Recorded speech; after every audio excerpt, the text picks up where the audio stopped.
I used to believe betrayal only happened in movies or strangers' stories on the internet. I never imagined it would crawl into my own home, sit at my dinner table, and smile at me like nothing was wrong. I had been married to my husband for 6 years. We met young, built a life slowly, and survived the kind of struggles that make you believe your bond is unbreakable. We weren't perfect, but I trusted him with my whole heart. And then there was my sister. She was younger than me, emotional, impulsive, but I loved her fiercely. Growing up, I protected her from everything: bullies, heartbreaks, bad decisions. When she called me crying one night after her long-term relationship ended, I didn't hesitate. "Come stay with us," I said. "You're family." That decision ruined my life.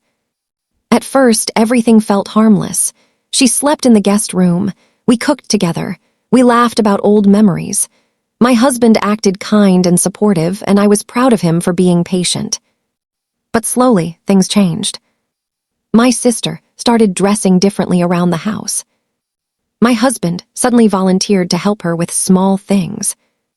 They stayed up late talking when I went to bed early. I noticed it, but I ignored it. Because who suspects their own sister? Sometimes I would walk into a room and their conversation would stop. Sometimes I'd catch them exchanging looks I didn't understand. When I asked my husband about it, he laughed and said I was overthinking. So I blamed myself.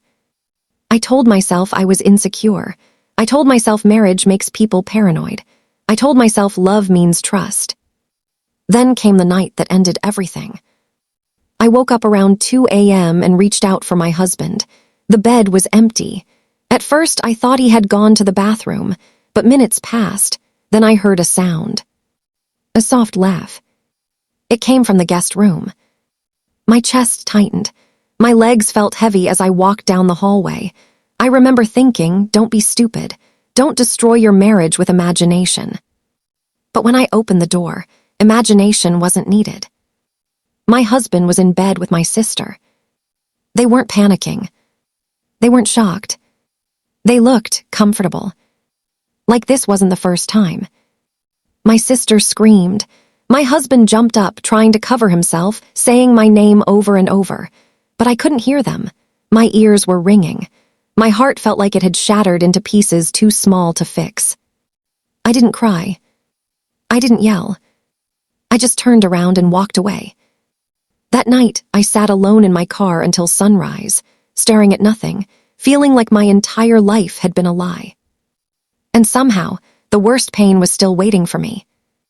The next morning, my husband called me nonstop. When I finally answered, he sounded desperate. He said it was a mistake. He said it just happened. He said it meant nothing. My sister sent messages filled with crying emojis and apologies. She said she never wanted to hurt me. She said she was lonely and confused.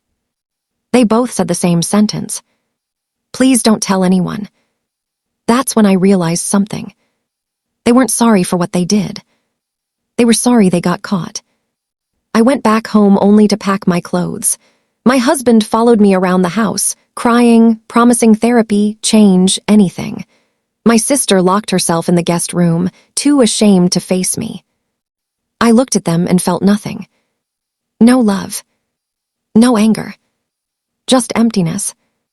I moved in with a friend and blocked them both. For weeks, I barely slept. Every memory replayed in my head: holidays, family dinners, moments where I defended my sister, moments where I trusted my husband blindly. The betrayal didn't just break my marriage. It broke my identity. I kept asking myself, was I not enough? Was I blind? Was any of it real? Eventually, my family found out. Some supported me. Some stayed silent. Some shocked me with their words. "She's still your sister. Don't ruin the family. Forgive and move on." No one asked how I was surviving. That's when I learned a painful truth. People love peace more than justice. I chose myself instead.